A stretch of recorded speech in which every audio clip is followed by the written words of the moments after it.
اعوذ باللہ من الشیطان الرجیم بسم اللہ الرحمن الرحیم۔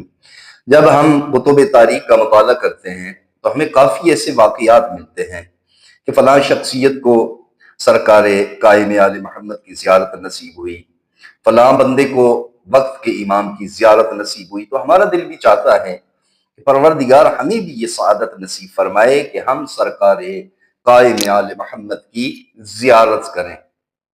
تو آپ میں سے جو یہ چاہتا ہے کہ ہم وقت کے امام کی زیارت کریں تو اس کے لیے ایک بہترین خاص عمل ہے، چھوٹا سا مختصر عمل ہے۔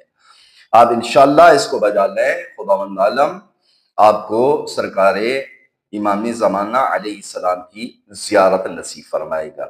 بہت بڑا شرف ہے، اور اس کے ساتھ ساتھ 1,00,000 نیکیاں آپ کے نامہ اعمال میں لکھی جائیں گی، 1,00,000 گناہ آپ کے بخش دیے جائیں گے، آپ کے نامہ اعمال سے مٹا دیے جائیں گے، 1,00,000 درجات بلند ہوں گے، اور 1,00,000 حاجات آپ کی خداوند عالم بجا لائے گا، پوری کرے گا۔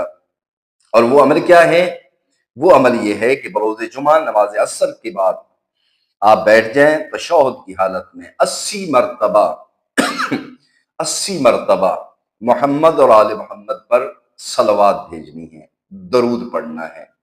جب یہ آپ عمل کرتے ہیں تو خداوند عالم 10 فرشتے آپ پر مقرر کرتا ہے جو ایک جمعے سے دوسرے جمعے تک تم پر صلوات پڑھتے رہیں گے، اور اس عمل سے خداوند عالم آپ کو وقت کے امام کی زیارت سے مشرف فرمائے گا، اور انشاءاللہ آپ وقت کے امام کی زیارت کر سکیں گے۔ دعا ہے خلاق دو عالم ہمیں آل محمد کی پاک عزت و عظمت کے صدقے میں سرکار قائم آل محمد کی زیارت نصیب فرمائے۔